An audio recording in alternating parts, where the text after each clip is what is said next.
In the back, can you hear me okay? Is this too loud? Is it too soft? Hey, okay. Well, good evening and thank you for coming. Really happy to see full house here tonight. We're excited to talk to you about the Fox Creek Benefited Water District. We'll do introductions in a minute. Need to do a couple of housekeeping things. First of all, restrooms. So there's a Daughters of the American Republic meeting next door. You might have seen some of the costumes. They've asked that if you need to use the restroom, go through these doors back here, turn left. There's some double doors there, and there's a men's room and a ladies' room there on your left. So feel free to use those. Just please don't go out this way if you can help it, unless you need to exit the building. Sounds like we've got quite a few people online. Hopefully they can hear me okay. Someone on the Teams chat can chime in there. Couple of other things. Obviously, I have to remember to use the mic. We're here in good faith. We want to have a great, productive meeting with you. We hope we can be civil. We know that with annexation and everything going on, there's a lot of emotion tied to these topics. So we're happy to tell you everything we know and what we've been doing, what we plan to do, and hope to have a very productive conversation.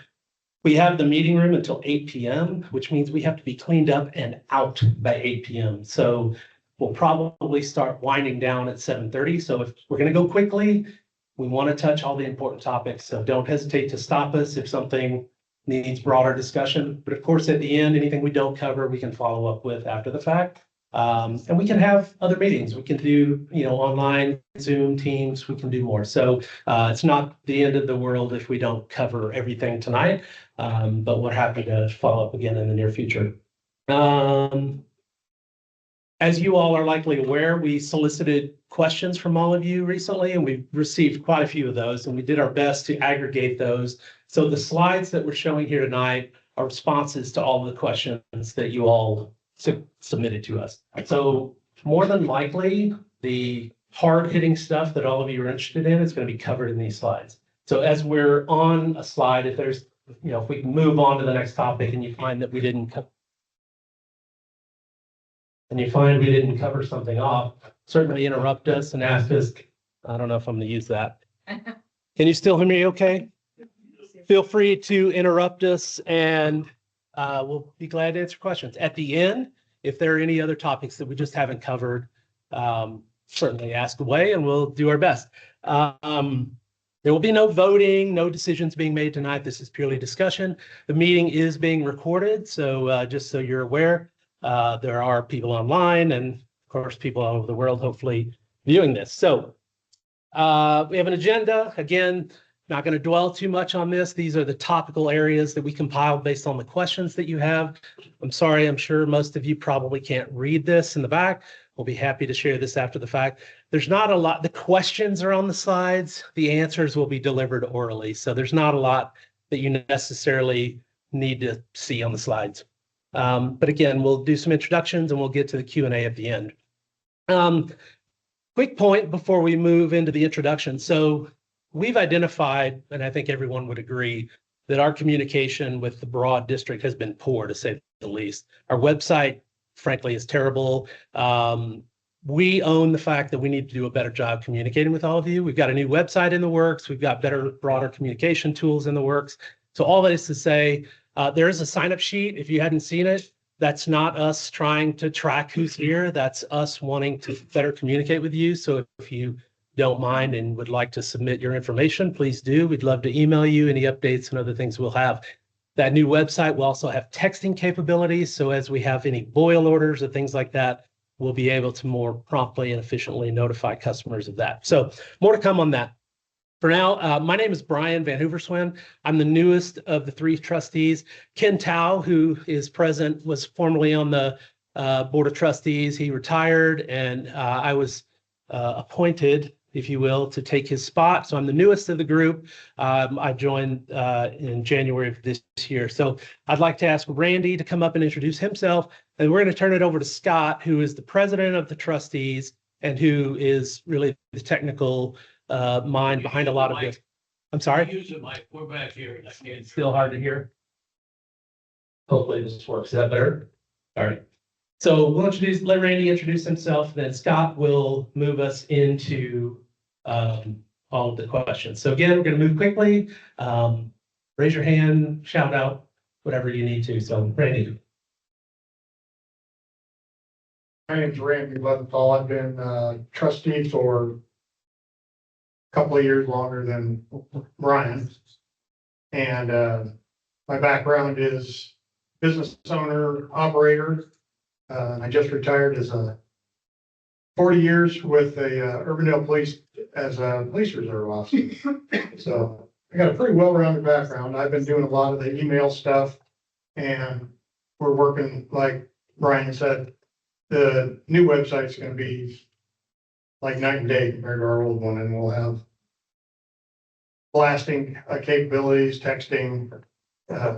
You'll be able to submit information easier. And yeah, so tonight I'm going to turn this over to Scott and he can introduce himself and we'll move forward. Thank you, everybody. Thank you for coming, everybody. Welcome. My name is Scott Sandberg. I am the trustee. I don't know that I like necessarily be recognized as the president of the trustees, but I've been around the longest. I am currently just starting my 10th year in terms of serving. There are 3-year terms. It is going in. Yeah. So I'm currently starting my 4th term. It's over there.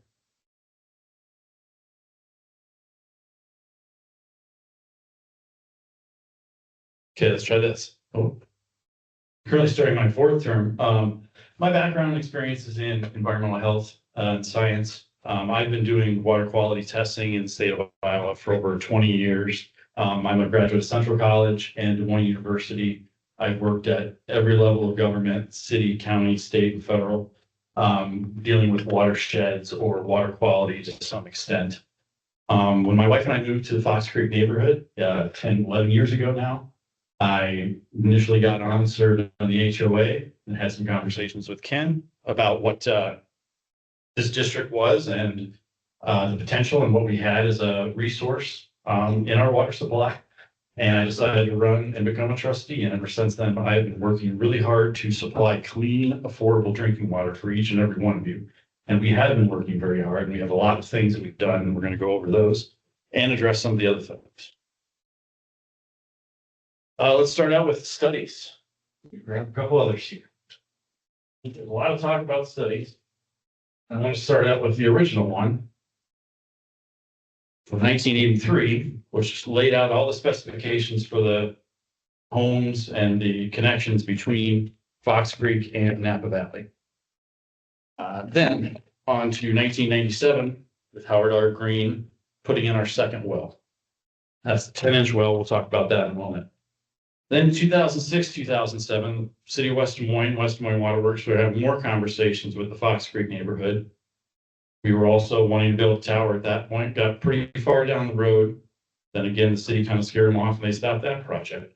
This is a preliminary engineering report from 2006. I found all of these in a tote that was in our file archive house the December after I was elected, my term starting in January. And I read through all of these top to bottom because they looked like, frankly, they'd never been opened because they probably couldn't have been read by too many people in the neighborhood. And that's absolutely no dig at anybody. This is extremely technical stuff. And to be quite honest, no offense to anybody at Fox Creek. The water district and the water board was kind of run like an HOA board up until about 2015. Things were fixed as needed to. There wasn't a lot of long-term planning. And when I read this and saw what we have as an asset to our homes, a private source of clean water that we could have for decades, I knew that this was an important thing and I was going to work really hard to take this into the future. So with that, armed with those reports, I sought out Howard R. Green again to get another preliminary engineering report. These preliminary engineering reports are needed for any type of funding moving forward, whether it be state or federal. It shows where you're at and what deficiencies you have in order to seek the funds to fix those deficiencies. So we commissioned that in April of 2018. Around that time as well, I'm sure a lot of you know, Legacy Materials was getting ready to put in their mine. The Napa Valley HOA reached out to us and expressing concern of how that might impact our well water. We reached back out to Howard R. Green and we commissioned a hydrology report utilizing Leonard and Rice, one of the top hydrology firms in the Midwest. They were able to put together a report showing potential highlights and potential, excuse me, potential pitfalls and potential threats that the mine could have on our well operation, not necessarily will, but could. And within that, they also did a very astute assessment over the Raccoon River alluvial aquifer, which I think we do have some questions, and I'll touch about that a little bit later. In September 2020, the Bolton and Mink report was commissioned by Napa Valley residents. And that was pretty much a summary of the preliminary engineering report from Howard R. Green. And a lot of the things that were actually mentioned in that 2020 report, we've actually completed in terms of, we had planned a tower replacement. We had an emergency generator. We pursued West Des Moines interconnect options. We reviewed customer interest on water quality, and we've also reviewed state revolving funding for projects and even received a USDA rural funding loan during that period of time. We also expanded the Xenia rural water interconnect 2 inches to 3 inches in order to get that backup capacity. The 2023 report from Bolton Mink really expresses everything that the first report did, just kind of more in context to the annexation proposal by West Des Moines Waterworks and West Des Moines. And in that report, they do note and suggest that we discontinue plans to construct the elevated water tower, which at that point was already well underway. Throughout these talks, clearly within this time of West Des Moines Waterworks, we really understood that they didn't really see a value in the Fox Creek Benefited Water District other than the cash we have in the bank. And we know that that's not true because especially in 2023, we witnessed West Des Moines purchase water rights from Xenia at $1,500 per acre when they can't even service. So right now, all that area north of Napa Valley, if any water issues happen to any of those people, even though they're serviced by Xenia, West Des Moines Waterworks is on the hook for fixing those problems and paying for all that. So they purchased those rights and showed that they had that value in area that they couldn't even purchase. So that just showed us that we were on the right track, thinking that there is more value to our district than just the cash in the bank. And with that, we realized that the original preliminary engineering report through Howard R. Green, $5 to $6 million reverse osmosis system really doesn't really make much sense for a small 220 home rural water district. That's a municipal spec, and that would be completely fine if we built that and the city of West Des Moines wanted to come along and scoop it right up because it would be already built to their specifications and they would have no issues with that.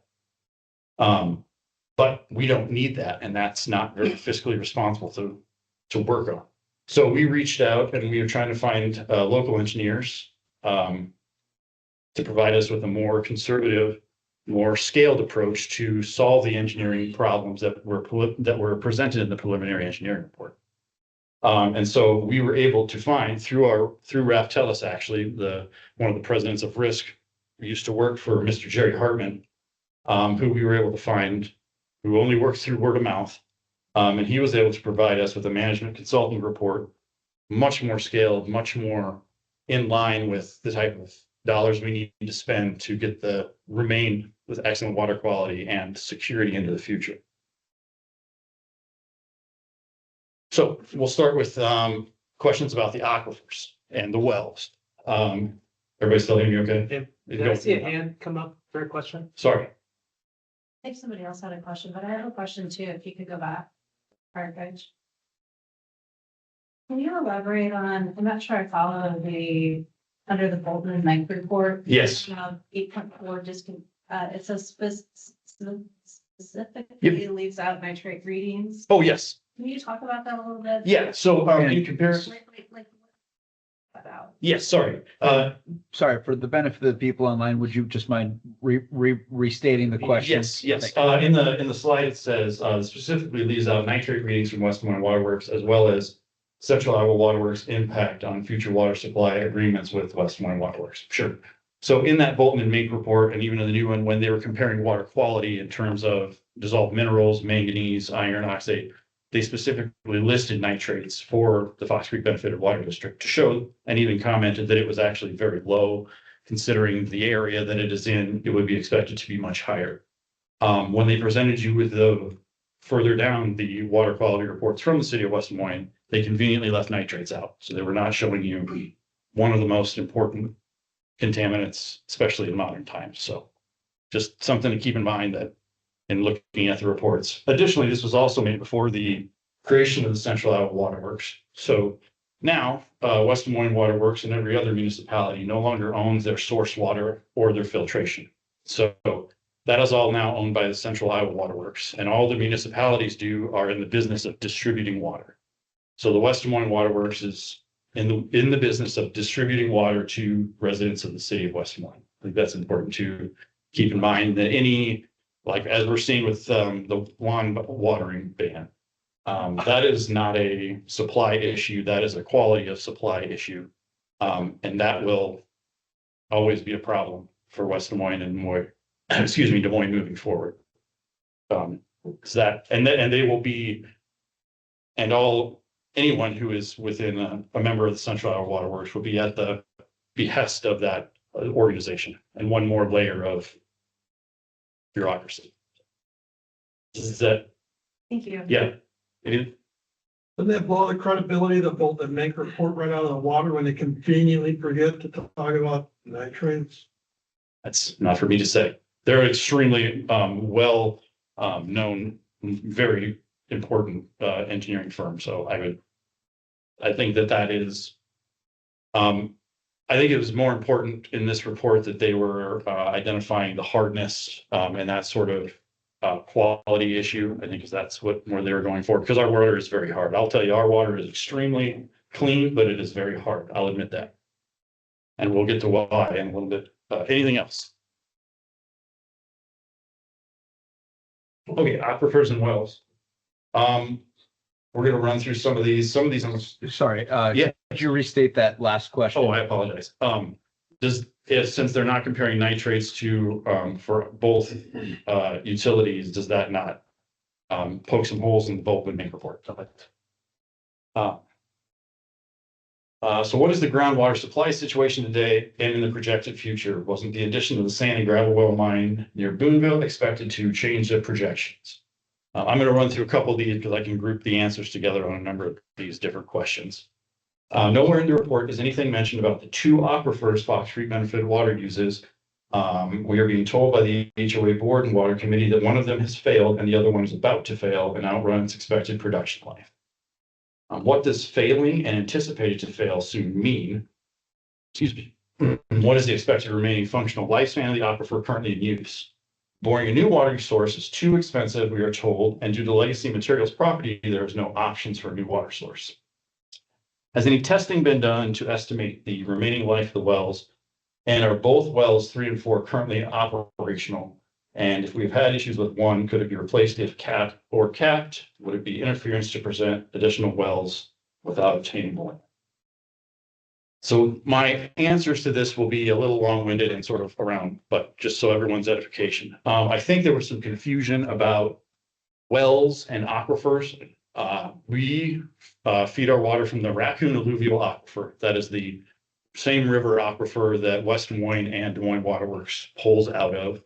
They pull more out of the channel proper than we do. We sit about 3,000 feet off the channel and are pulling through 3,000 feet of sand and gravel before we pump out that. So that is where the hardness comes from, the dissolved minerals, but that is also where we get our natural filtration and cleanness from.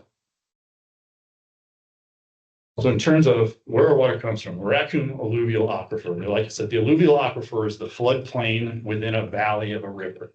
So yeah, there's water running through the river, but there's also water underground in that floodplain. We pull water from, it's hard to say, right about where that, on the right side of the page where the land kind of jets out is a good representation of the area that we pull water from. We would be right smack in the middle of that. So we're ways from the river and we're ways from the edge of the floodplain. So we're in really good territory to pull water from.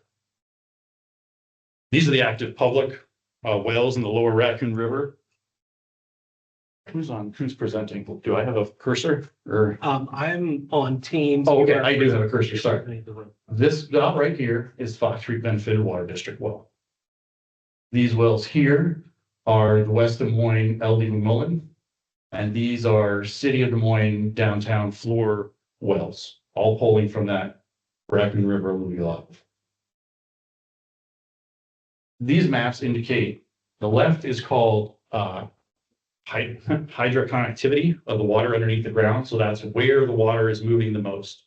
You can see where our well is right in this red area is where the water is moving the most. Red is good. Red's hot. It's good. It's a hot spot for lots of water movement. That's good for wells. Over here, you can see in the red, that's maximum potential well yield. We are right within the highest spot for the maximum potential well yield for the Raccoon River aquifer. So in terms of our aquifer and its life, we're looking really good for that. We have a lot of things working for us. And our wells, we have 2 wells. One was in 1978, one was in 97. The newest well is 10 inches in diameter and 42 feet deep and has a larger capacity. A lot of information has been going around with the smaller well in terms of firm capacities. So this is only able to produce little over 172,000 gallons per day in terms of capacity. Any questions on aquifers or wells? You're going to explain the firm capacity. Yep, we're getting there. Thank you. Great question. Yeah. Any questions on this? Okay. All right. What is firm capacity? Firm capacity is actually a design and engineering criteria in the beginning when you are designing a water system. Obviously, this water system was designed in '83, and it is based on homes and not what you're going to use with your home. So in reality, irrigation was not considered when this system was set up. That being said, a lot of people have concerns about meeting this firm capacity, and I believe that that was a concern expressed to you by the city. It's important to know that, yes, our largest max was 389,000 gallons in one single day, but that was also in 2013, July of 2013. Since April 2020, when we raised the rates, we've been in compliance with our smaller 172,000 gallon firm capacity 94.6% of the, 94.5% of the time. So in terms of looking at, I guess if you would consider failing, not meeting that firm capacity, that would be, I guess, a scale of it.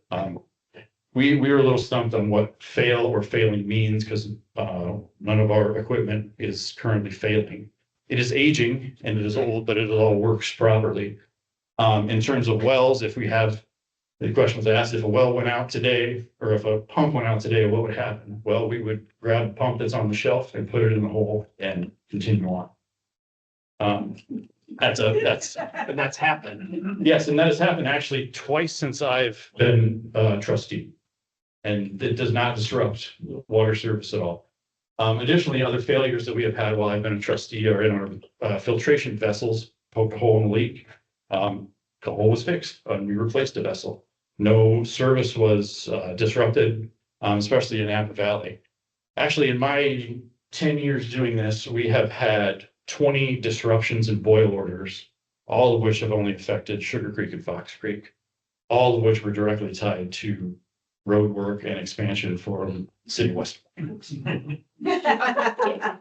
That's I guess Fox Creek. That's my Fox Creek resident hat, telling you the relationship that we have with the engineering department there. I guess, and then that it's also important to say that even 2 years ago in 2024 and 2025, we were working with the City of West Des Moines. I don't know how familiar some of you Napa folks are with that Mill Civic reconstruction and the bridge that's going on if you head towards Jordan Creek. We moved half a mile or more of our main from the south side of the road to the north side of the road in order for them to build that new bridge and everything. So we've been working with the City of West Des Moines all along to make sure that that all went smoothly. And unfortunately, it did end in some boil orders for Fox Creek and Sugar Creek, but now we have a much more stable main running on the north side of the road. So that's great. Okay, so here's water used by gallons, in the sense our rate change in April of 2020. You can see that we're trending down, which is fantastic. Increasing rates is actually a very kind of well-known municipal way to decrease usage. If things are more expensive, people tend to use them less. I'm not gonna credit, I know that there's also been some rainy years within this, but I'm not gonna credit the rate change, but it has shown to help, and that's a huge important improvement. And going back to that firm capacity, when we are the days, so these are days per year that we're out of that firm compliance, where we were pumping over 173,000 gallons a day. We're using that much more. So you can see the number of days in the past years where that's happened. And that happens in July. It happens in peak irrigation, let's say, it's peak irrigation. Heavy irrigation is the reason that firm number is high, that everybody's concerned about, and that 389 that we can't match, can't meet. That is directly tied to irrigation. For the other 11 months out of the year, we are completely within and totally fine if we ever happen to have and run up. So that's, I guess, what I want to hammer home is that our wells produce plenty of water for all of you to use, conservatively and effectively. And to that note too, yes, have we gone over that capacity in the past? Yes. Have we continued to operate and remain permitted? Yes. You have never had a lack in service because of that. Okay. Yes. So understand it doesn't seem to have impacted us. What is the concern of exceeding that max capacity? What long-term impact? Can I explain it? Yeah.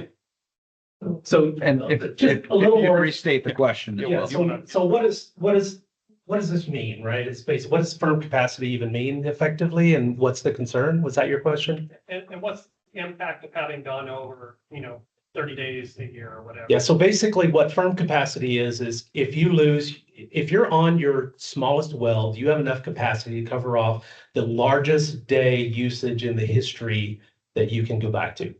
So does that make sense? So if you go back to the chart prior, where our largest day on record is 389,000 gallons, if that day we had lost well number 4, we would have had a problem that day.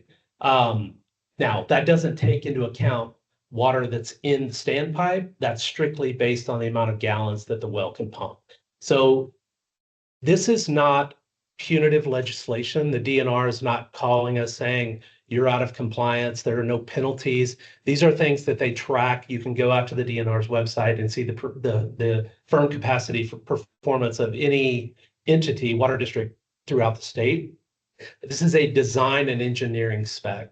So there's no rule necessarily where we have to be in firm capacity. We want to follow that guidance, and with expanded, lower usage, expanded tower options, and all the things.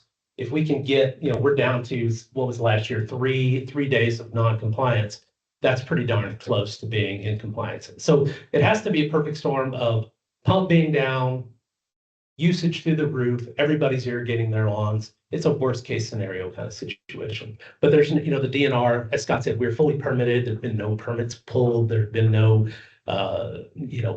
damages or penalties that have been forthcoming because of any of that. So it is an area that we want to improve on. It's not that we take it lightly, but it's something that we've heard mentioned as a, in terms of the quote unquote failure narrative that people point to. It has nothing to do with water quality, water performance, or water delivery. It has everything to do with just capacity, given all of these worst case scenario situations, if that makes sense.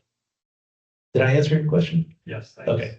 Did they ever recalculate that day's 2013? Did they bring it up to a date that happened in the last decade? So this isn't listed anywhere. That number from the Bolton Mink was pulled out of the HR Green preliminary engineering report because we gave HR Green our usage numbers. And so that was the usage number that was in the report. That was the highest one in 2013. Since 2020, I can tell you that 2020 was the highest July. And we used and there was a day that had the highest day with 277,000 gallons in one day. That is the highest, most recent in the last 6 years. And what is our average daily capacity? Sorry. Sure, that varies greatly from obviously from summer to winter, but on average, so not factoring in, the, say, June, July, August, it's around 60,000 gallons, maybe 80,000 gallons. We peaked one Christmas, I think 2022 at 100,000 gallons on Christmas Day. Everybody seemed to be there on Christmas. A lot of dishes to wash. Yep. Yeah. Anything else? Yes. So maybe clarify a little bit, it's not uncommon for water utilities to ask their consumers to not wash their cars or not water their lawn when you're having these peak periods. Also, too, if you could clarify, I know West Des Moines has a well built in 1908. And 1978 seems old when we look at it, but it's actually relatively young. In terms of well age. Yeah, so a couple of points on that. So we've never asked you to not irrigate. Sorry, can you? Sorry, the question wasn't regarding, why do we, I think what you're asking is why have we not enforced any irrigation bans, things of that nature? And there was some follow-up regarding the age of West Des Moines wells, which are even older than ours. But on the topic of irrigation, we don't have a desire to tell you that you can or can't irrigate. A lot of these irrigation bans, as Scott mentioned, are because of nitrate levels, and we just don't have that issue. And it's a soapbox of mine as a resident, not so much of a trustee, but the quality of our water is unmatched. If you're not aware, you should look into it. The nitrate levels and aside from the hardness, which we plan to address, it's the best quality health-wise, in my opinion, that anywhere in the metro, if not the state. So, and that goes to, the nitrate comment that Scott made earlier about, West Des Moines, they don't typically like to, hand out nitrate data. So all that is to say, we've talked about irrigation bans. I don't think we want to do that. I think it would, without saying too much, there are a handful of properties that do the most irrigation. So a lot of this, I think with some management for some of those properties, could resolve itself. But all that is to say, I think it'd be better for us to plan to have a system in place that can meet our capacity needs as it sits. And as you saw, the usage is going down. So we're not in a situation, and I think Scott makes this point further in the presentation. We are not a growing district. We're not adding 200 homes every year or 1,000. We are what we are and are likely to stay that way forever. So we don't have that. You see a lot. I've read a lot of West Des Moines firm capacity planning. They have to know through their development and their, as the city grows, they have to know what their water capacity needs are so they can plan for that. We just don't have that situation in the same way, because we just really need to know what you're using and make sure that we're, accounting for that. What's the capacity of the standpipe? Yeah, it's 100,000 gallons currently. Yep. So, sorry. Sorry, capacity of the standpipe. What's the current capacity of the standpipe? It's 100,000 gallons. And then, Scott, to your point, is it not uncommon, or is it not common for municipalities to ask residents to not water or don't wash their cars? For large municipalities, yes. And I do want to speak, I think there has been times where we did actually ask Napa to irrigate on opposite days, once or twice. Before my time. Yep, probably, yep. And that was successful to my knowledge, and there was no problem. We worked with your management company, and they just disseminated that out to odd even watering. When was that? Sorry. Ken, do you remember when that was? It's been a while. Yeah. But I do know that it has happened, so just to speak to that.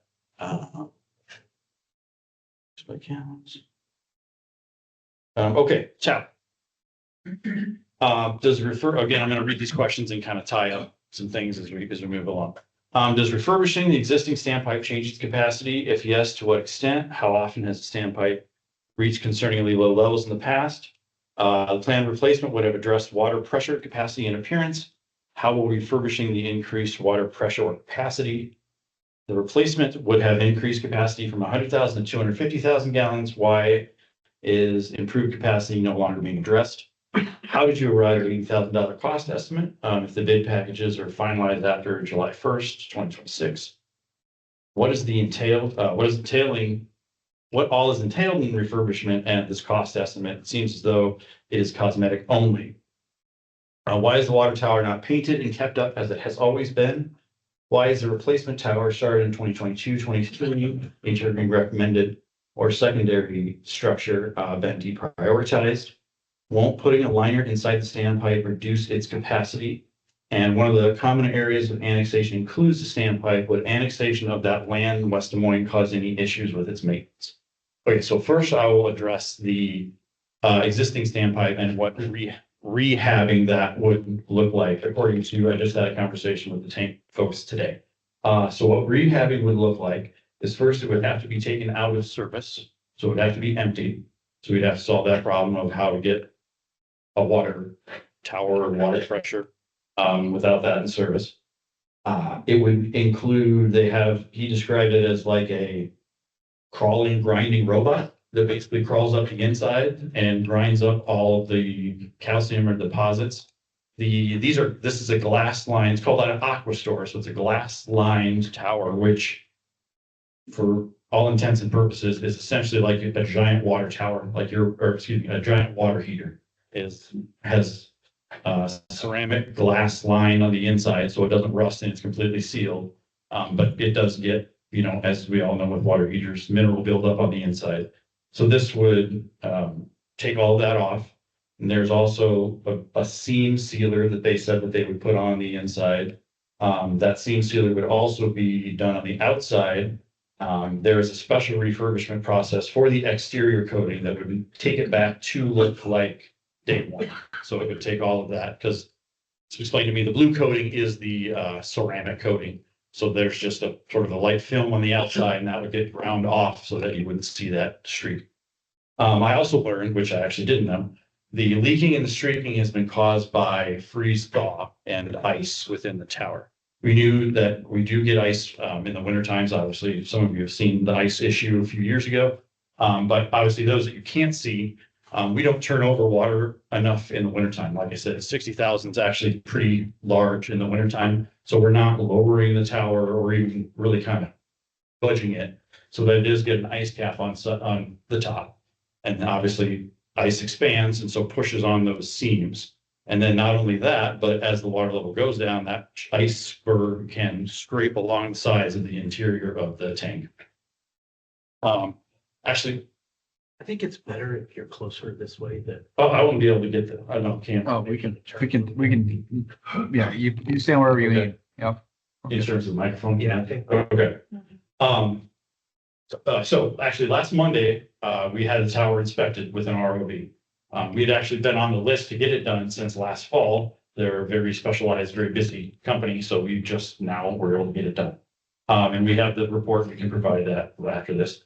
But basically it said that there is no imminent threat of, the tower falling down. It is old and it is, served its life purpose, but there are no signs of wear that isn't expected with the age of the tower, is how he put it. So, and that is one thing that I wanted to promote or present is that, the tower is not going to explode or implode and fall down tomorrow. It is very structurally safe. So,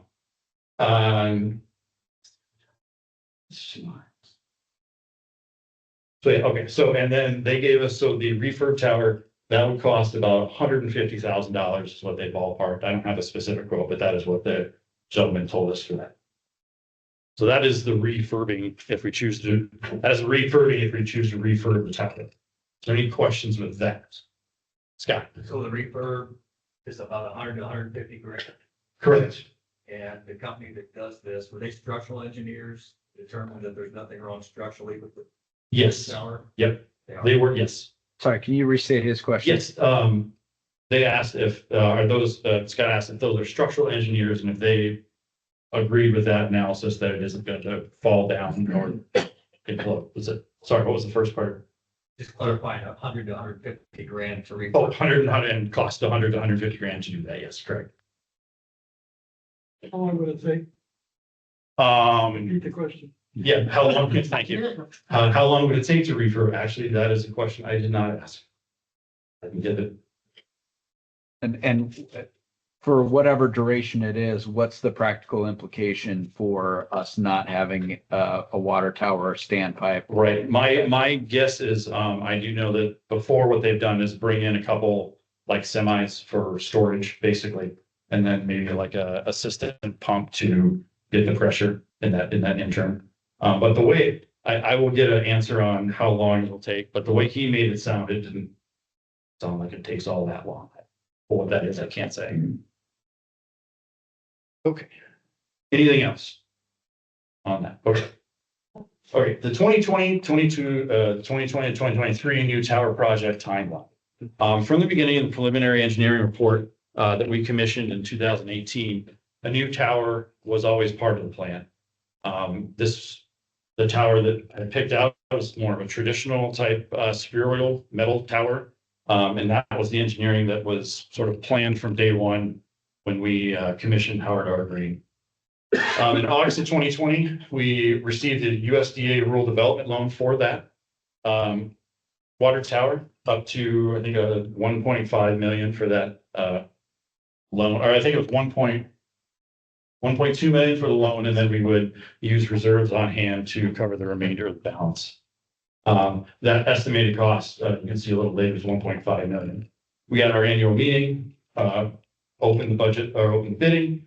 Gerard Tank out of Kansas was awarded in May 2022.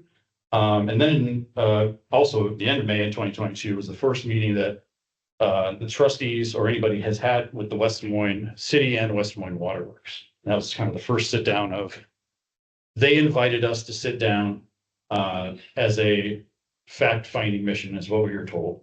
And we went to that meeting. It was basically a proposal for what turning over, what transferring Fox Creek would look like to the West Des Moines Waterworks. Then in October, we had a second meeting with West Des Moines, City of West Des Moines, and that was sort of much more finalized proposal plan of here X, Y, Z, Napa Valley, Sugar Creek, Fox Creek, et cetera. In January, after reviewing that, we emailed the City of West Des Moines, and in these very initial conversations, everything hinged on annexation. And we were really being forced into a corner to try to decide the fates of our neighborhood and other neighborhoods by water and annexation. And through a lot of legal advice and a lot of talking with the trustees, we determined that is not our job, nor has it ever been our job to determine annexation status or whether or not some family or person should be annexed or not, and have nothing to do with water. Water should be completely separate. After that, we had a meeting with Napa Valley, and we were asked to put the tower on hold and stop that project, and really think harder and really look into this West Des Moines proposal for the future. We received another proposal from West Des Moines. It was kind of spread out the timeline of annexation, but did still require, without a shadow of a doubt, annexation. As well as not providing any other further value of the water district other than the cash we had in the bank. And so again, in August of 2023, we rejected their offer as no value. And then in August of 2023, we were asked specifically to stop the tower project by the Napa committee. This took us a little off guard. Because we were under the impression that we were all sort of going on the same vector and had the same idea. So much so that we had been asked to completely resite the tower to better work with the landscaping in the common area, and that it was a priority to be able to move that tower. So we completed soil bores at a cost of $27,000 to be able to site that tower to be more appeasing and more positive to our customers in Napa Valley who drive by it every day. And then when we were asked to completely stop it, that was very kind of confusing to us confusing and shocked, because now we were under the understanding that we had a large majority chunk of our customers that had no interest in our water and full interest in joining the city for annexation. And so we took that to mean and understand that we needed to batten down and understand what the value of our system is. And that's where the Raftellus report and valuation came in. We sought out Raftellus to give us that valuation report in order to better our position and negotiating position. What are we talking about today? What are we going to do about it now?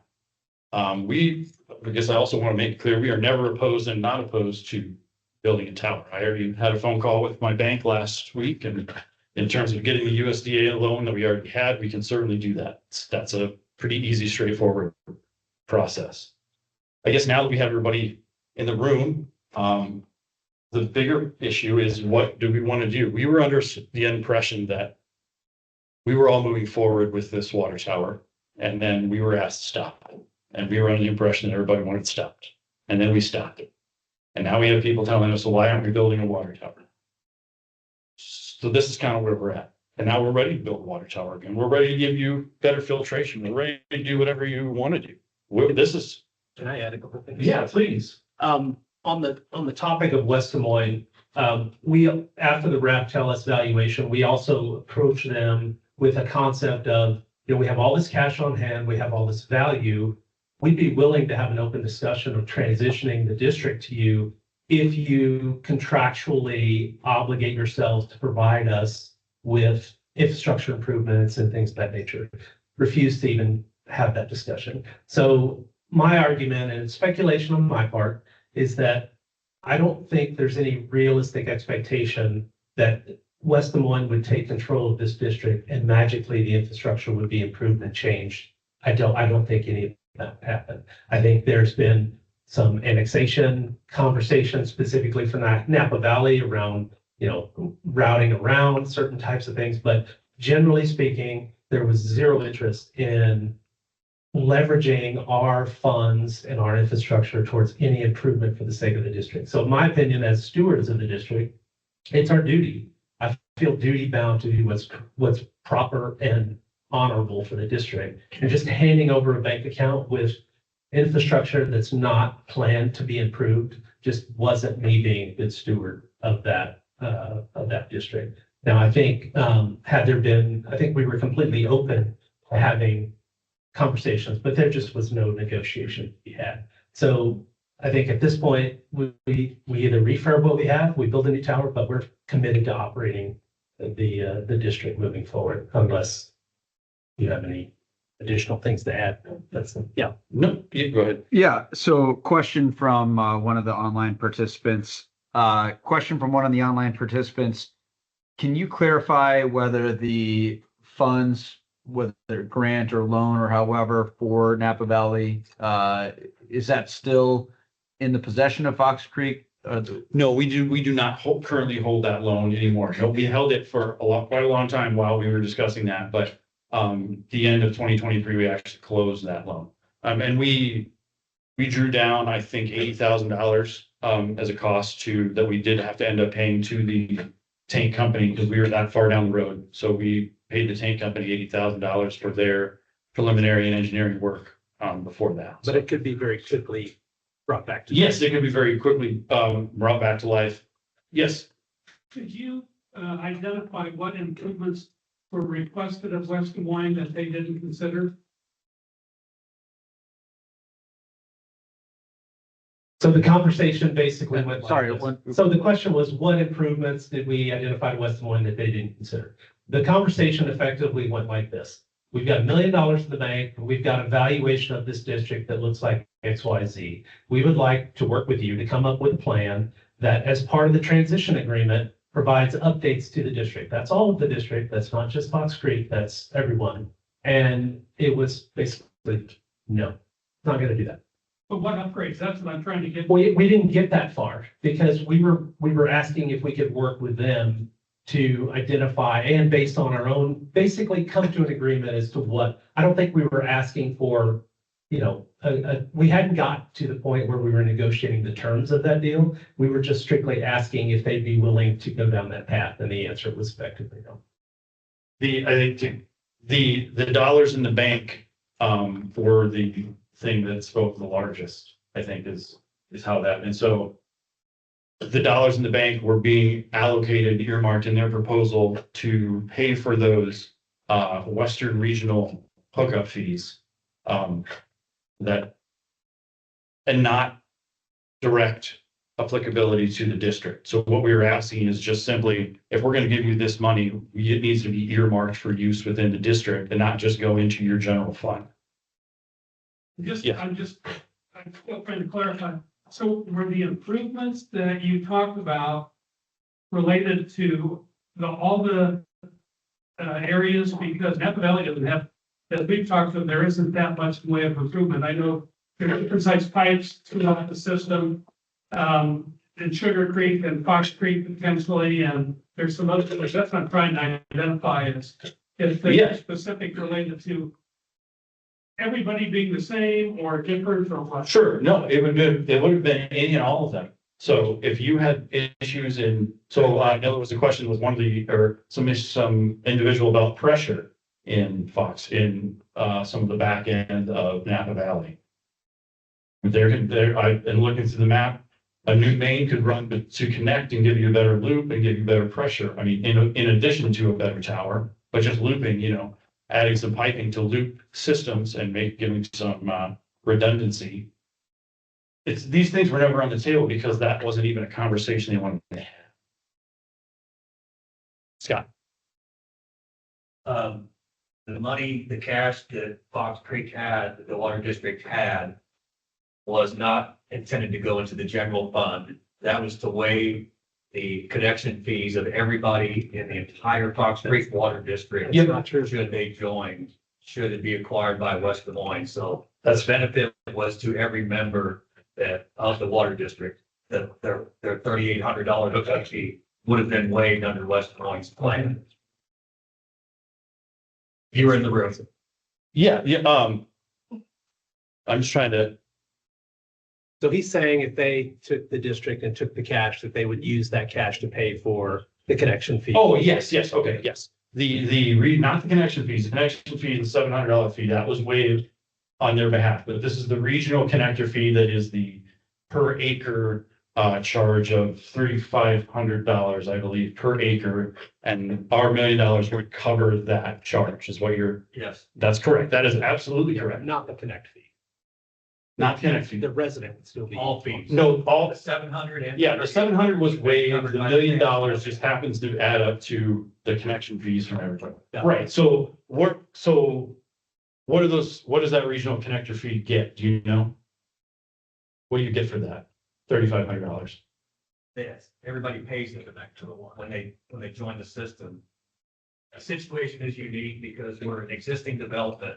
Most water is paid for by the developer when he buys the land, puts in the infrastructure. So everybody pays it. Your developers paid it on your new construction. When you buy an existing home, the developer that built that home has paid that. So everybody pays it when they hook up to West Des Moines water. So. And you feel that that's right. You What? feel that we, as all our customers that have been around since the 90s, who have already built the system, you feel that those dollars to connect to their system are an appropriate use of that. When you get nothing out of it other than connection. And worse, to everybody. and worse water quality. I mean, is it fair to, we get charged electricity? I mean, it's a utility. It's not a business. I mean, you guys are running a utility, Yep, that's right. which is for the benefit of the people. So and what I'm saying is anybody that gets West Des Moines water has paid a connection fee. It's not unreasonable for them to expect us to pay a connection fee to receive West Des Moines water. Otherwise, the rest of the West Des Moines residents would say, why do they not have to pay a fee? Why should we have to pay a fee? The next developer that wants to build north of Napa Valley or anywhere around can say, well, Napa Valley didn't pay a connection fee. Why should we pay a connection fee? And that's why they make everybody pay it. That's why you pay a startup fee for any utility. Everybody pays it. Mhm. And the purpose of the cash, my original point, which you said that was going into the general fund. That was not my read of their proposal. They would have paid for all connection fees for all members of Fox Creek Water District were they to be acquired by the waterworks. Right, and that, So there was a benefit. a benefit, But so their plan is to use the money that they have here to cover those connection fees. So But I we mean- would, But that's interesting because we had a family emergency, so we weren't able to attend the West Des Moines meeting. That's not the way they pitched it and all in the letters. No, that is They a summary. and like out of their generosity, that was their proposal, not by acquiring this, they gave the funds to cover it. So it's really interesting. Val, let's maybe move on okay. from, yeah. Put that aside, at least, I think we're down a rabbit hole, so maybe. There are lots of hands up too. Just one quick question. Maybe you're right over there in your analogy. But just off the flush, for me, we're different than a normal new development. Because we have an infrastructure and a utility, they're basically acquired or already existing utility. All these other developers don't have a utility to go with it. So I think there might be a difference there, but we can go on. Amortized over 50 years. It could actually be essentially only pay us now. Scott, And I think that's something that we're talking about, if they got the appraised value of the existing infrastructure that West Des Moines and annexation would be taking over, had value. And I think it was what, $1.5 million? And they were wanting to make nothing for that value. Yep. Is that correct? That's correct. Yes, they didn't acknowledge that there was any of that value, which is the value in the economics of the customers that they're gonna receive. Yes. My question doesn't have anything to do with any of these connection fees. I guess it's several screens back, but I am confused at what point either West Des Moines Waterworks or the Napa Valley Board decided that the water's bad. Where did things happen where we're moving forward? Because I came to, there was a annual meeting, we're going forward with this new water tower, Fox Creek. Mhm. And then all of a sudden, we're getting reports that everything's at a halt, we have bad water, we might not have water, blah, blah, blah, blah, blah. And then, we got this presentation from the West Des Moines Water Mhm. District this year, and there's something that really seems to be not transparent here, Okay. Sure. but not with you guys, but in the totality of all of these boards talking to us. I don't understand where, with those reports you showed us from the engineers and all that, where it shows we're not gonna have water aplenty and the water's bad. And then all of a sudden, we just turned left. What happened with that?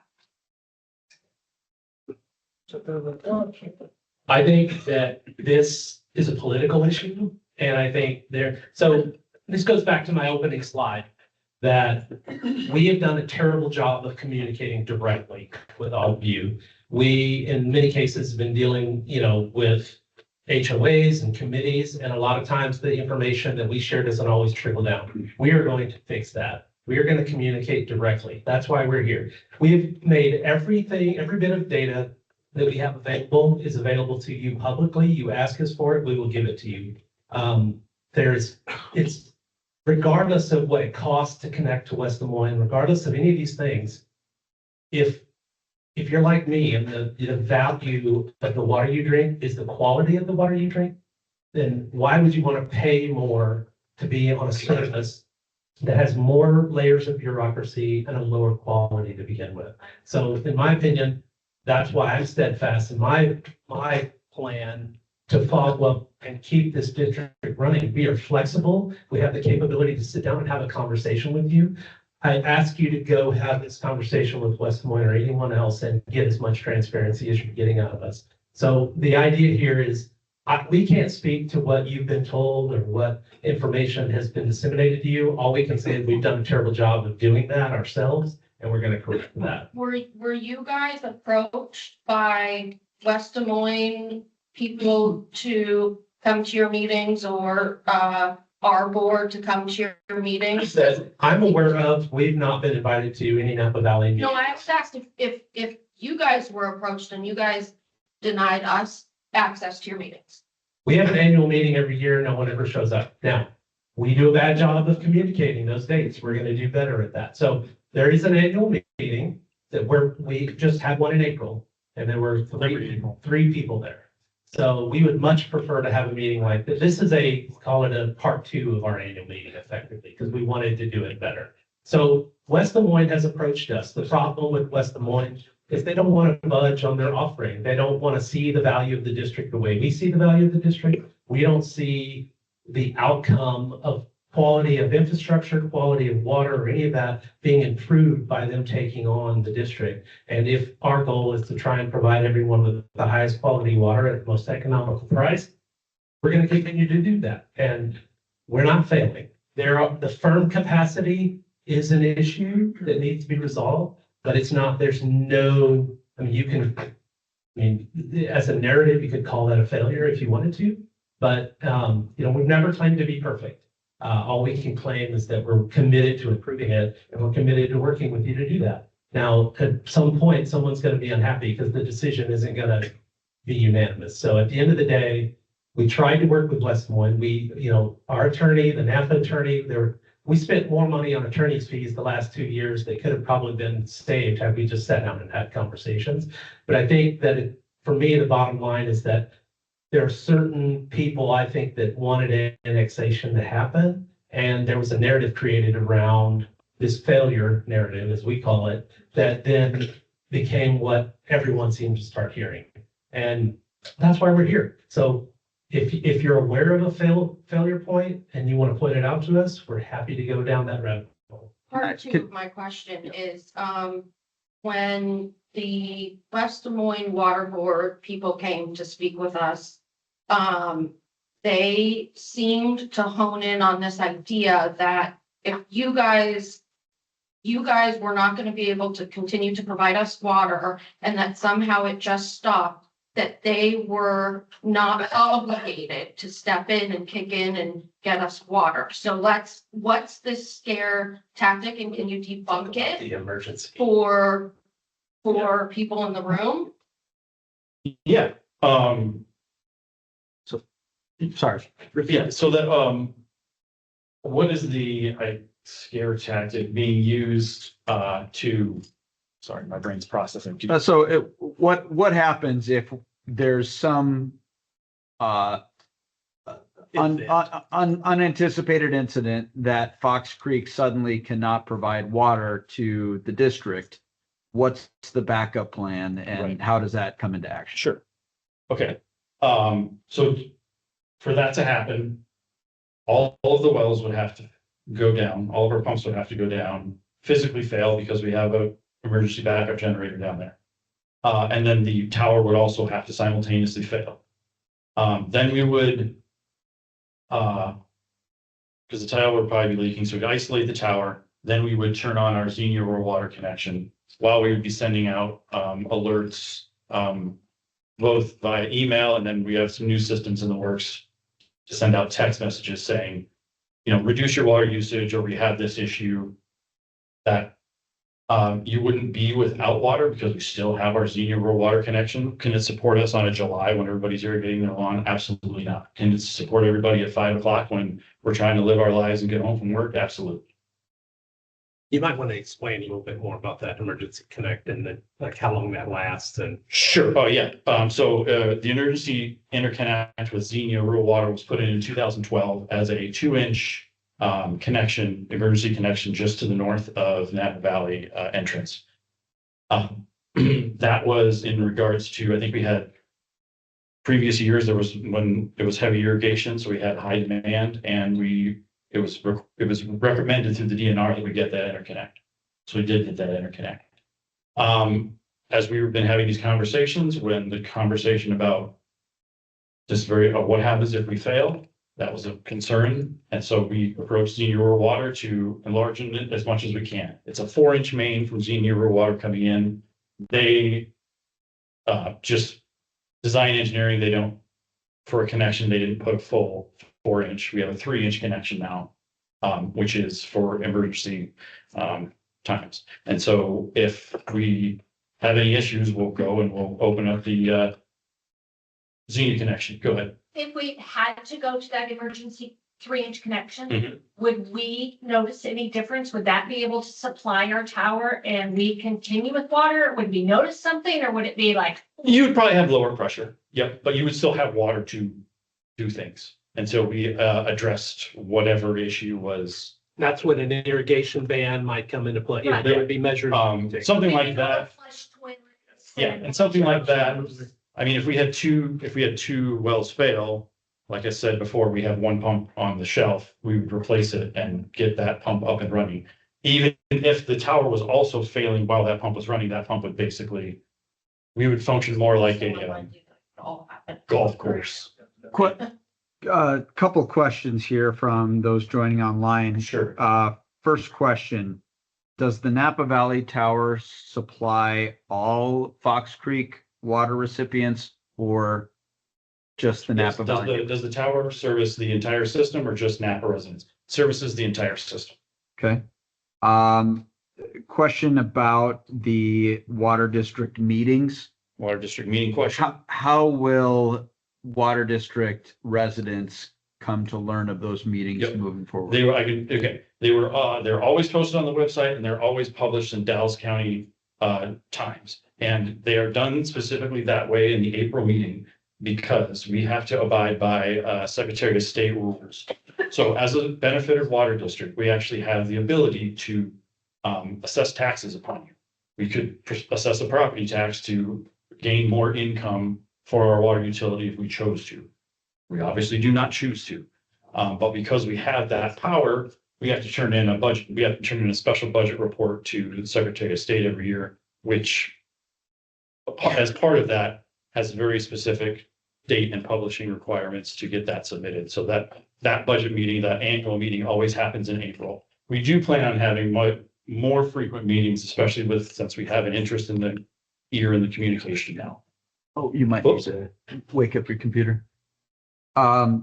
Next question, and this I think is the final one for now, maybe, but what would be your response to someone who said, how should we as residents in the district, what should make us confident that the appropriate plans to continue to maintain the water system can be adequately borne by the 200 or so people within the district? Sure. Well, we have no debt and we have $1 million in the bank.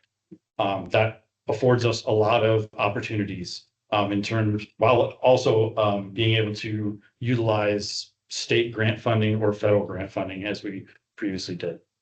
Sorry. So my understanding was in the last meeting that West Des Moines bought I'm not sure if everyone understood it that way, but if they bought it, do we still have access on an emergency situation? Yes, great question for clarity. Yes, so Can you rephrase it? Yeah, in the last meeting, they were told that Xenia bought, or the West Des Moines Waterworks bought Xenia. Does that affect our emergency connection? Yes and no. So they purchased the water rights from Xenia for everything north of Napa Valley, all the way to the interstate and up to Ute. So they own those rights to service those places water if and when they become part of the city. That kind of a risk because they also take upon the responsibility or have taken upon the responsibility of if there's any issue with service lines or mains, they're on the hook for paying for that.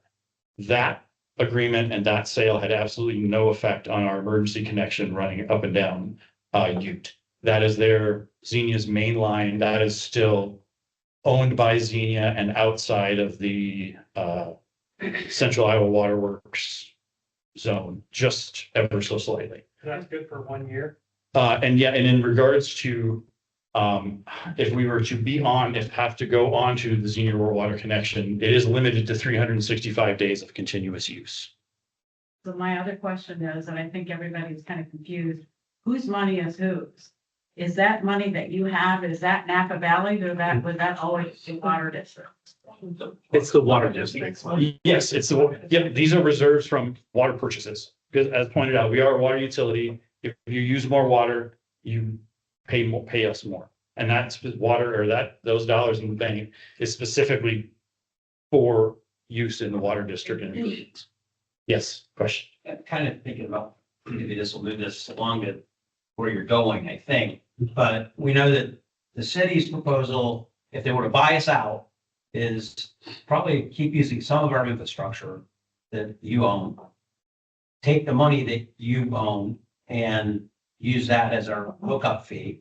And your vision's different. Keep using our infrastructure that you have, and then use the $1 million and any other money that you collect for your capital funding to continue to improve it. So what are you planning on doing in the future in terms of improvement? Right, okay, so what was the question? Or the question was, if we're not looking at West Des Moines, that doesn't really look like an option. What are we doing in the future? Should get going through the slides, because I think you covered some of that. Yeah, And we're really- so first off, new water tower, it's a main concern. It solves part of the firm capacity because it gives us larger reserve capacities. And that could be because we're a small, flexible water district. That could be both a traditional tower that is of $1.5 million, or it could be a new aqua store tower that is the same idea as the current tower, but it would be shorter and wider. And so it would be more hidden. It'd probably be by a 39-foot diameter by 33-foot tower, big tank, ground tank, would be about 300,000 gallons. And so that would give us, and the price that cost that, I haven't got the quote, it's coming to me, but is more around the ballpark of $500,000 to 600,000 than 1.5. So that is an option. And then the question, well, if we have a tank like we did, won't it leak and get ugly like this one did? Excellent question. That leaking, as I mentioned earlier, was due to the icing and expanding, and then it swells those gaps, and then that's where we get the seepage. In these larger tanks, that doesn't happen because icing is not a problem. And so it would maintain its appearance for much, much longer because we don't have to worry about that icing issue. Or if we want to do a more traditional spheroidal, we can absolutely do that. Like I said, it's very easy to fast track, or it's very easy to go talk to the USDA and get a rural development loan and start that process again. The 3-inch pipe. Yes. That you talked about from Xenia, Yes. how much water does that deliver in a day? Yep, I would have to go back and review. I have the emails from Xenia telling me about capacities, but I don't know it off the top of my head. And roughly, is it a day of normal use? It's less. 200,000? It's less, significantly less than what our well produces, but is water, I guess is what the. But it's water. Yeah, it's water when you would not have any water, Right. if that situation ever presented itself. What was that? I just want to make sure I heard you right. Yep. Yes. Yes. I have read some of the reports. As I read the Hartman report and I read his CV, he seems to be someone who has testified in 1 billion cases on water rates and valuations and so on. And it seems that that was kind of his expertise. You've spent a lot of time and effort talking about valuation of the Fox Creek system and your disagreement with West Des Moines, what it's worth. That's not really important to me. I know there's $1 million there, but frankly, that's not one of my concerns as far as you and West Des Moines and evaluation. So I kind of set that aside. I personally have not heard any conversation at an HOA meeting or anything else that questions the quality of the water of Fox Creek, except the hardness, which we all know. I've lived with it for 36 years, right? And Yes. So that's the case. So I'm gonna set those things aside because those to me aren't concerning. What's concerning to me is that we have water. And the question that was just asked about what's the size of the pipe if we get in trouble and, do we have enough for a day? Well, I don't know. My concern is that we have water. And so without being an engineer, my concerns would be the aquifers, which I've read as much as I can on that, and it seems okay. There is some capacity problem there. The wells and the pumps and the filters and the tower. In regard to everything but the tower, that's not my expertise. I'm not an engineer. And I would wonder if you have a current independent engineer evaluation of those that can tell us that those are gonna be good, because I'm gonna believe an engineer in regard to that. So that I think is extremely important that we do. My second point is in regard to the tower. You just told us that it's only gonna cost $150,000 to fix the problem as far as the tower goes. Why were you anticipating or looking at getting a bigger tower? And if it's only gonna cost $150,000, then you have a lot of money in the bank, as you just told us. Why did you increase our rates? Other than just to make us irrigate less, which you told us is why you've increased rates. When you already also told us that you don't need to make us irrigate less because you're gonna cover it. So the two things that I'm asking are, one, are we doing a current engineering report that we can believe that we're gonna have water from the aquifers, from the pumps, from your filters, all those things? And two, my second question is regard to the tower and the rates. Sure. You can repeat the requestion for those things, would you? Yeah.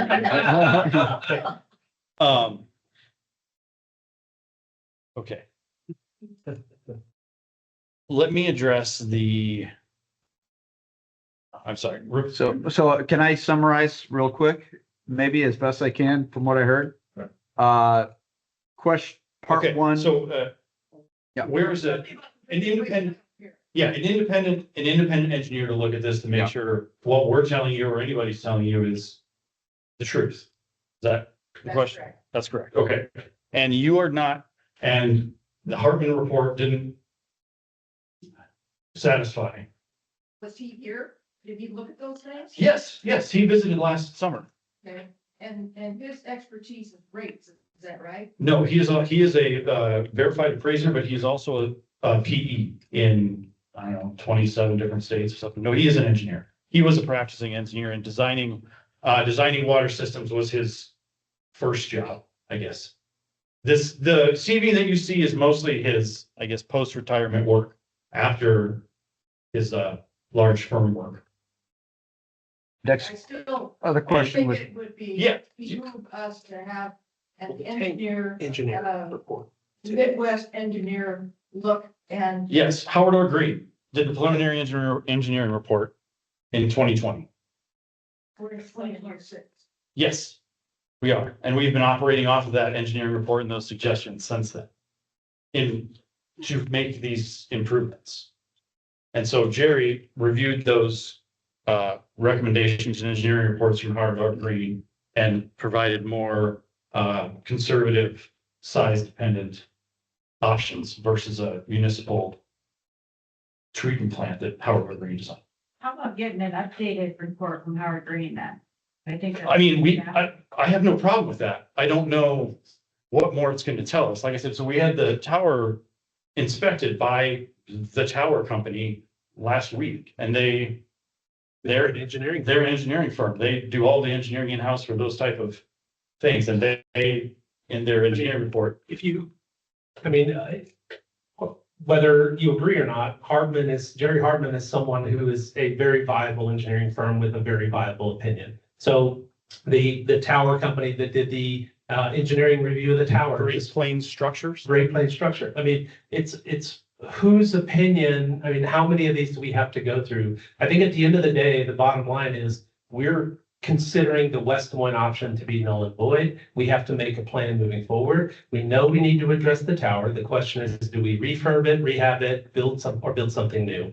And we're going to move down those paths. Now we can engineer report ourselves to death and spend money and time and, kick the can another year. But to Scott's point, we think it's gonna tell us what we already know. The tower needs to be rehabbed. The tower needs to be improved. We need to make decisions around that. And I think we're to the point where I don't know that anyone in the room would disagree with the fact that we know the tower needs to be improved and, there are pressure, all these things can be improved, but I don't want to sit here and wait for 3 more years and wait for 3 more engineering firms to tell us exactly what I think we already know. Can I, Let's take the focus off the tower, and as I said, we know that needs to be done. Let's pay attention to the wells and everything. I'm not an engineer, I don't know all that stuff that's out there, but I think that the Napa Valley residents are interested in knowing that we have a source of water and the way to get it to our tower that is gonna last. That's what I wanna know. Yeah, so you're, engineering wise, you want to know that The aquifer. the aquifer, the Raccoon River alluvial aquifer, and that our wells in it are sound and have life. And your pumps and your. Again, I'm not an engineer. I'm Yeah, not like yep. from A to B.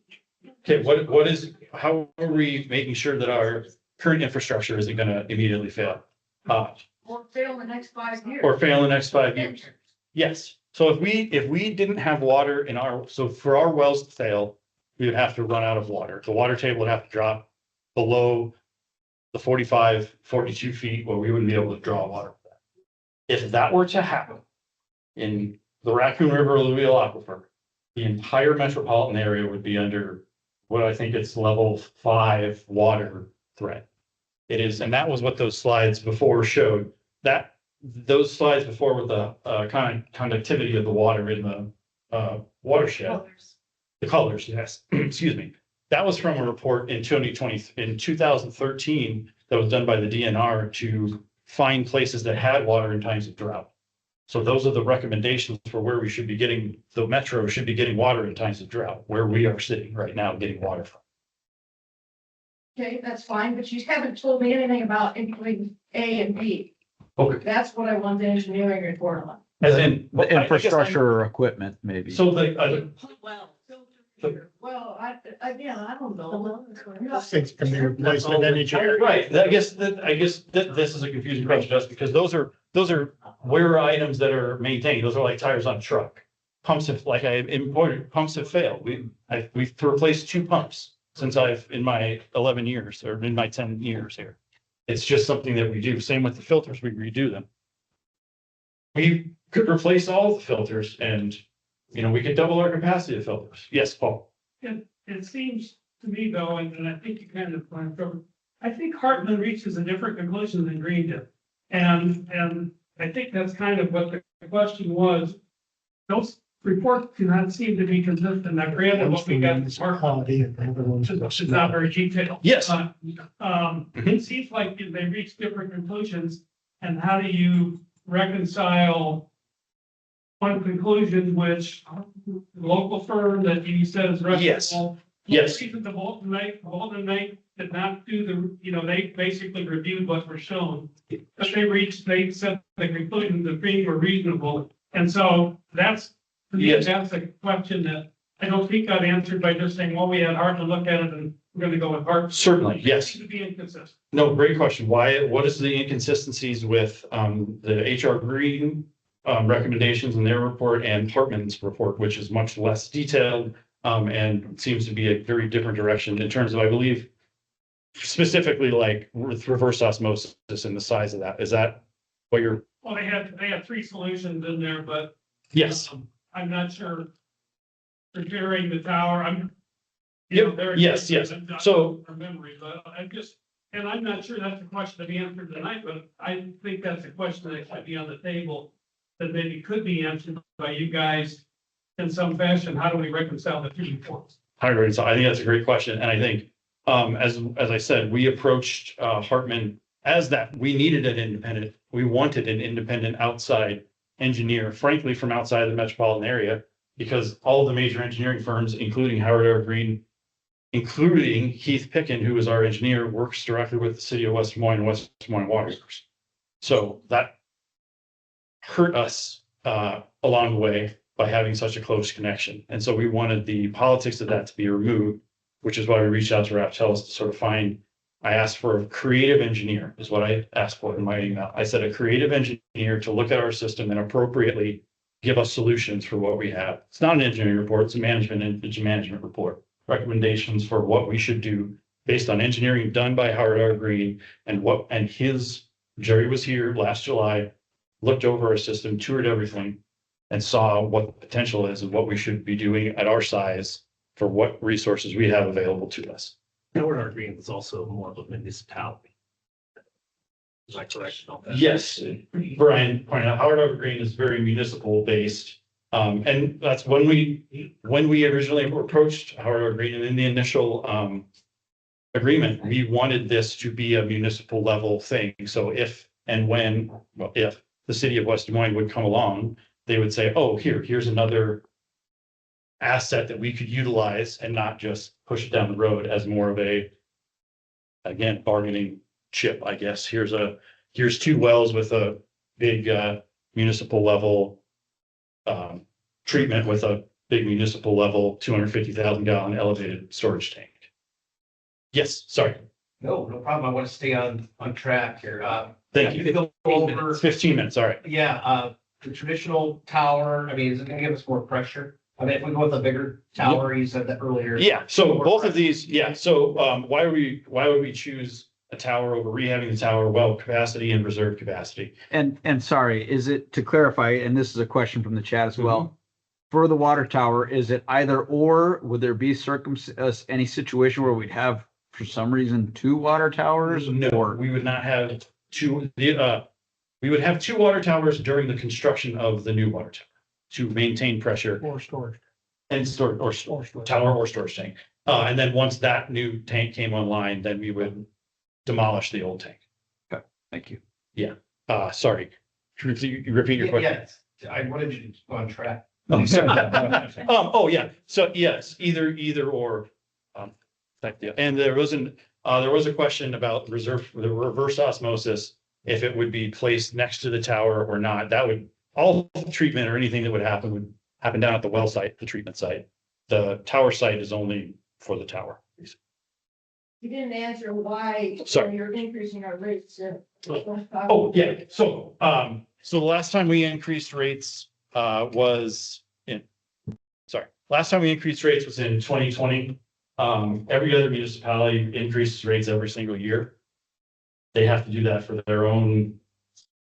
And non-significant, it's usually 7% a Well, year. and I would say, I'll just add that cash on hand comes from rates over time. So if, in terms of running this more as a business, if we are going to outlay X amount of dollars of our own cash to increase the infrastructure improvements, then we need to keep up with, everything's getting more expensive, management fees, everything. So we just want to make sure that we're being competitive and that we have the ability to replace our reserves as needed down the road, so that in another 30 years, if we're having the same conversation, we've got another $1 million in the bank then. So it's not meant to be just for the sake of doing it. I think we've done a good job of not increasing rates at the same level, even though we're still at the low end of the rates in terms of the price comparatively. But you're right, whether we did it every year, we still landed pretty much the same place that the lowest rate municipalities are charging today. So it's all about business and trying to continue to maintain reserves down the road. Our expectation is we're not just going to sit on $1 million in the bank. And that $1 million, by the way, it's by rule, it's only to be used for water and infrastructure purposes. We're not taking salaries. We don't go out to fancy lunches. We don't do all these things. It's all about maintaining the district. Is that a reasonable answer? Good me. No, just. No. Yeah. But we'll move on. Yeah. And we can come. Treatment and reverse osmosis. Does reverse osmosis plant need to be looked at? Okay, we answered that one. And I think this kind of gets into some of Paul's questions, is why is there the discrepancy in size of RO from Hartman versus Howard R. Green, and some of these gaps in RO capacities. HR Green indicated that RO treatment requires about 25% increase in well water volume, so that the well expansion is critical. And they include the costs. Does Hartman's RO suggest address this? It does not, because that is a larger system. So that was spec to, the 398,000 gallons a day. And so that would use, there's a fair degree of backwash that comes with reverse osmosis systems, which I'm sure all of you know. That 25% is part of that larger. So there would be an increase with the smaller system, just not quite as much. So that's just wastewater that gets kicked out by cleaning out, by backflowing those filters. So that's just a consideration of an engineer. What is capacity of reverse RO system that Howard Green was suggesting? Like I said, it was that larger 300,000 gallon per day rate, so that the entire system would run through that reverse osmosis. Whereas Hartman's, it's only 100,000 gallons a day, and it would be blended. So the purpose of this reverse osmosis system is really, taste and that, aesthetic quality. We're not filtering for any pollutants that we have to. So we would run part of it through a reverse osmosis system, basically taking it down to zero minerals and zero everything else, and then mix that with our raw filtered water from our grass through our sand filters to end up with a lower mineral content, lower hardness, and still the same capacity. So, and this is exactly what all the municipalities do. This whole nitrate thing about you can't water because we don't have enough water that doesn't have any nitrates is really all about dilution. They have a set number of nitrate-free water that they can dissolve with the nitrate water that's coming out of the Raccoon River. And if they can't do that, then they have to make up for that. We don't have that problem, so we don't have to filter that. Hartman's recommendation is dependent on future engineering permit and approval. Has that engineering been done? Has that been obtained? Pure Aqua documents state that the equipment is not NSF or UL listed, makes no claim to guarantee. I actually emailed the company and got a specification on this because they custom make all of these containerized systems.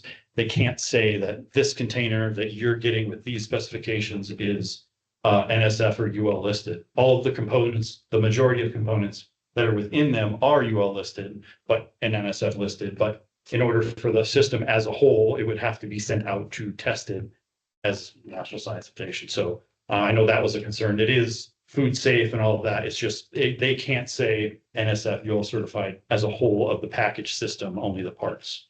And then has the additional engineering and permitting been done? No. So the engineering and permitting would be in terms of the tower would be done with the tower company. In terms of the RO would be we would look back into Howard R. Green, but currently we don't have a engineer that would sign off, or not sign off, but that has engineered that for us. But that's something we're looking at.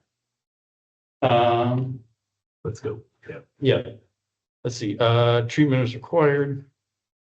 But just so everybody understands, by requirements, our raw water doesn't have to be filtered. It is clean enough by the DNR standards that we can serve it to you without sending it through our sand filters, which our sand filters takes out a portion of that hardness and the iron and manganese. So just to clarify that, as Brian said, the raw water we get out of the ground is very clean. Cost and plant communication. Hartman conducted that more targeted approach could meet the same engineering objectives for less money. States 720, why are we doing this? And it's 2 million. We're just trying to separate out the spending. We didn't want to, pass a budget for $2 million with the spending in 1 year. We wanted to be able to take portions of Hartman's report and, tick them off the list. So there was concerns that building a whole huge tower was fiscally irresponsible.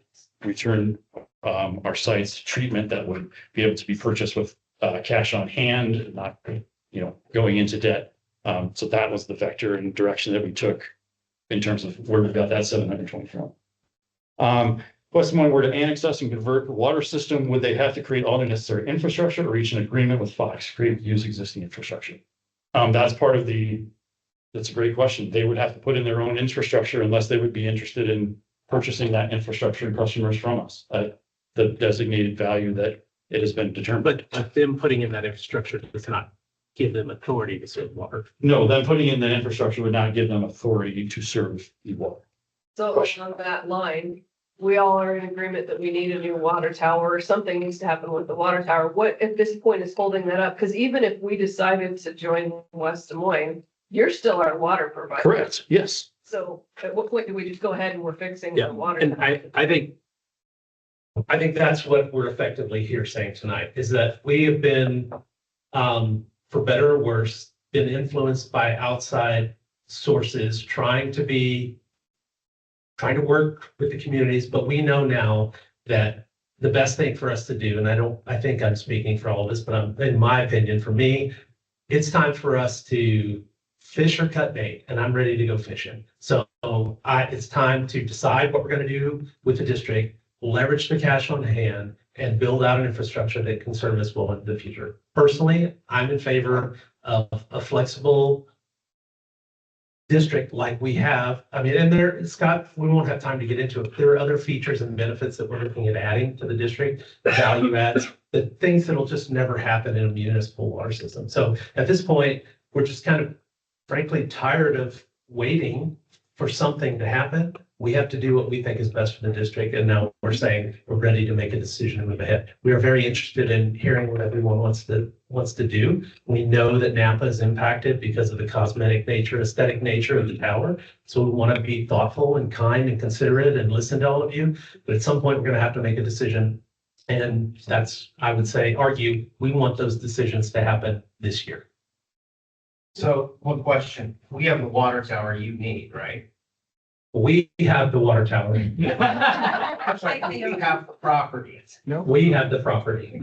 Okay, so you have the property, you can do whatever you want. Correct. The important distinction to make here, and Scott said it earlier, you should think of us no different than you think of Mid-American Energy. Well, we are a utility, and in West Des Moines, it's no different than they were to go to Mid-American and say, we want to now service electricity for Napa. I mean, they have no authority to take this district without certain failure standards being met, which my personal opinion is why that narrative is being pushed. There's failure standards, in my opinion, are not being met. So without failure, there is nothing they can do to serve our water, to You're serve saying the water tower. We own the water tower, we own the Yeah. land, we own the So, infrastructure. Water tower, that's.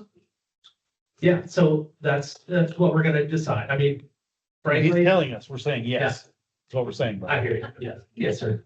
I can say that, let's say, the way I look at it, we have two options. We have two options. They can be the new water tower, which is 1.5 million.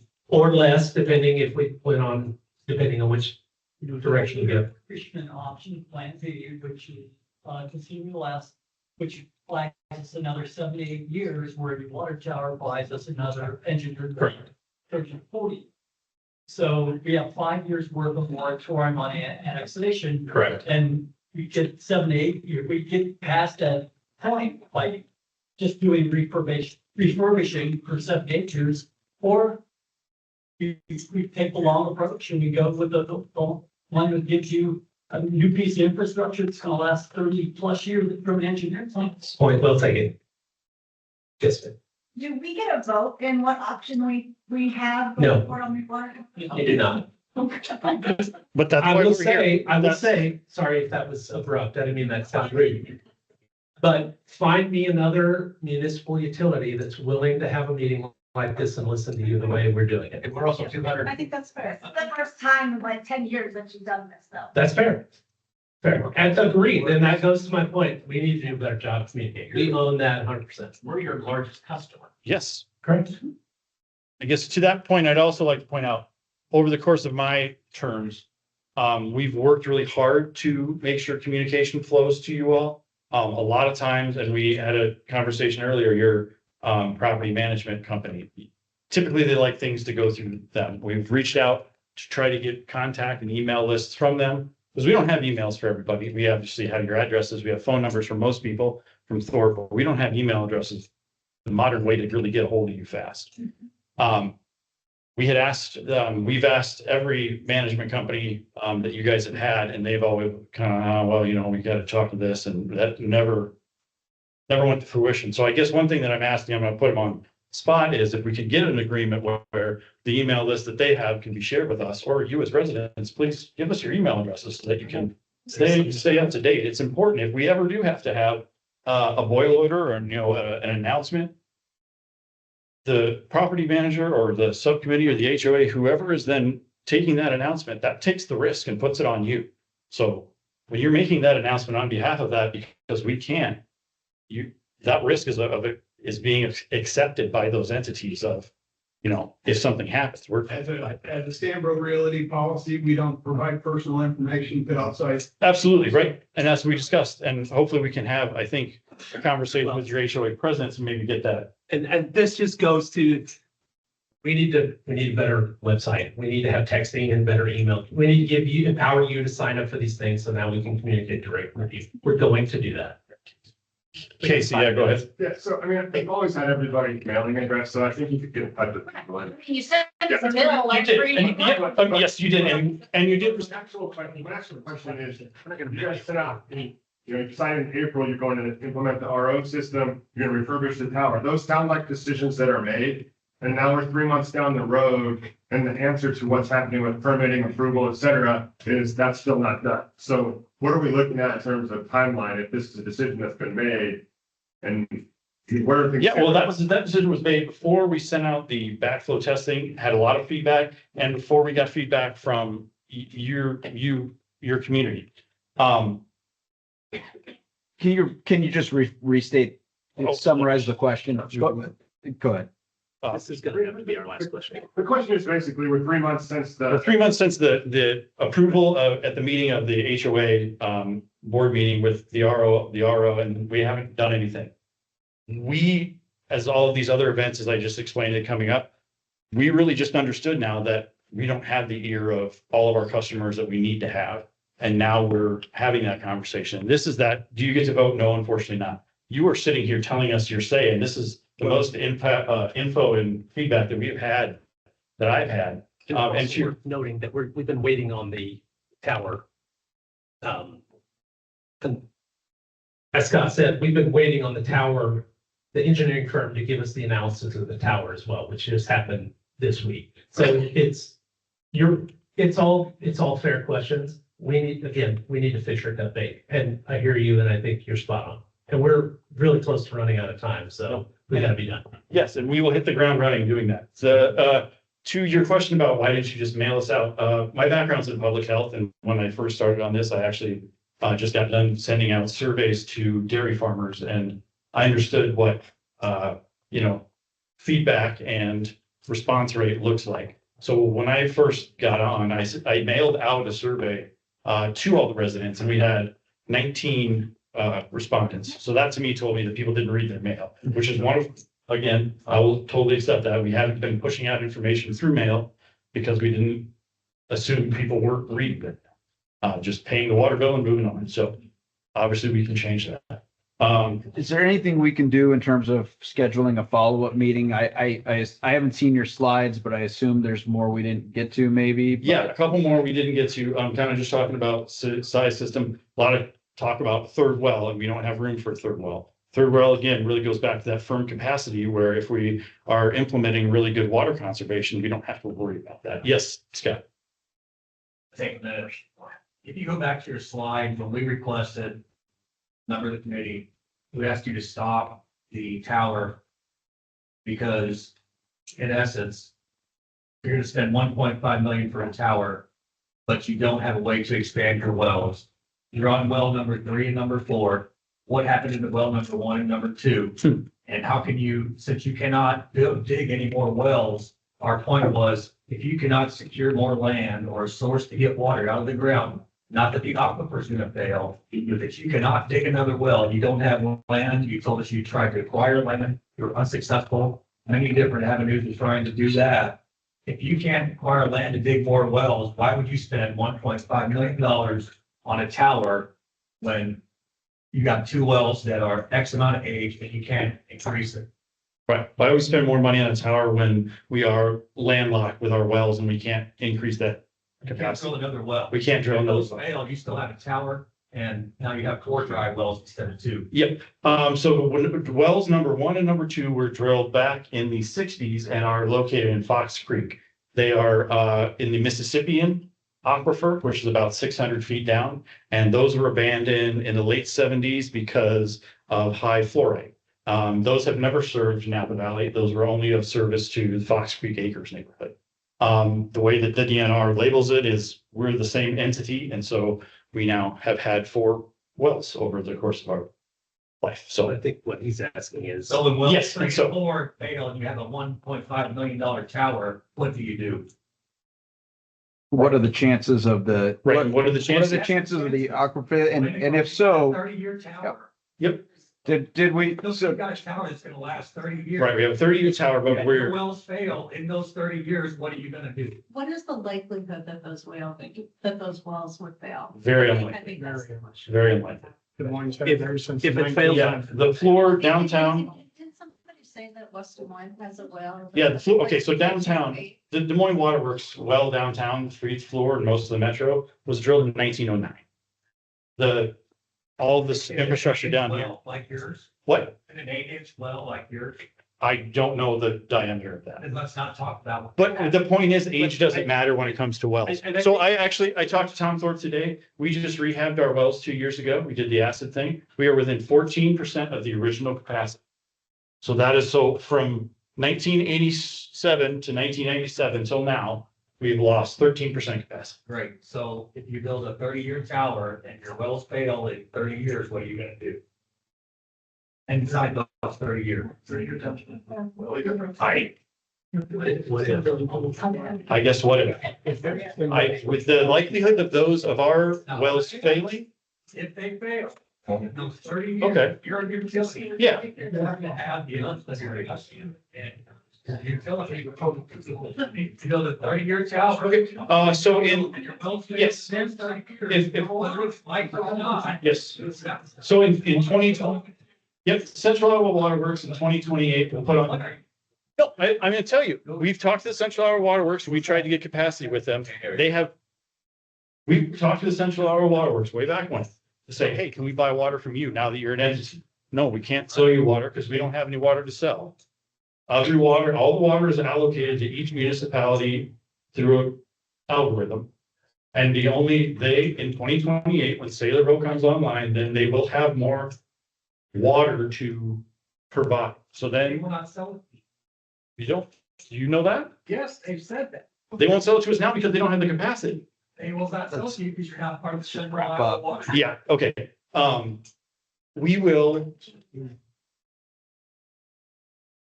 Are there any other slides that we haven't covered? There's one slide left. Yeah, let's do that. Hey, Scott, maybe it's important to mention, there's been 0 well failure in a high. I guess they replace them before they pay it. No, they don't, Scott. You get out of here, come on. all right, let's, come on. I understand his concern. Yeah, make this decision. Multiple. Simple, all of my hearing problems that they don't fail.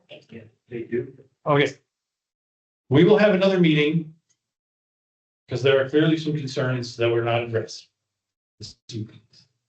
Is there anything else that would like to be talked about or discussed that hasn't been discussed? We don't have time. Oh, We yeah. gotta be out of here. Thank you all very much. I really appreciate it. thank you guys, appreciate it.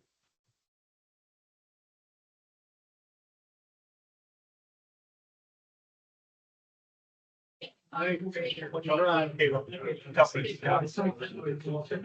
very much. Thank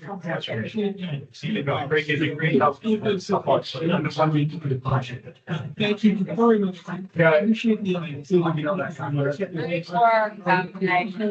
Getting off the phone. Good job. Thank you, Peter, so much. Hey, Really thanks, appreciate Jack. it. You did a great job. I know that's not easy. You're getting hammered, but you did a really nice job of conveying. Well, and I think all the information, points, so. Excellent job. very much for pointing. If you have any questions, please feel free to reach